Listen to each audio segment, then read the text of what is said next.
అందరికీ నమస్కారం. అమ్మా ప్రసాద్. మాతృ దినోత్సవ శుభాకాంక్షలు. తల్లి లేని నాకు మాతలందరూ కూడా మీ బిడ్డగా నన్ను ఆశీర్వదించమని మీ పాదాలకు నమస్కరిస్తూ వేడుకుంటున్నాను. అమ్మ అనేది ఒక కమ్మనైన పదం. అమ్మ అనే పదం వినగానే మనకు ఒక నూతన ఉత్సాహం, ఉత్తేజం కలుగుతుంది. సృష్టికి తొలి గురువు తల్లి. మాతృదేవో భవతో మొదలుపెట్టింది మన జీవితం.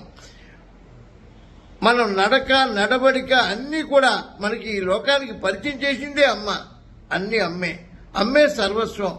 అందరూ కూడా మాతృమూర్తుల్ని ప్రేమించాలని, వారి పాదాలకు నమస్కరించి జీవితం రోజు మొదలు పెడితే మీ జీవితంలో దేనికి తిరుగు లోటు ఉండదని మిమ్మల్ని అందరినీ మరోసారి ప్రార్థిస్తూ అందరికీ మాతృ దినోత్సవ శుభాకాంక్షలు తెలియజేస్తున్నాను. మీ అందరి శ్రేయోభిలాషి అమ్మా ప్రసాద్.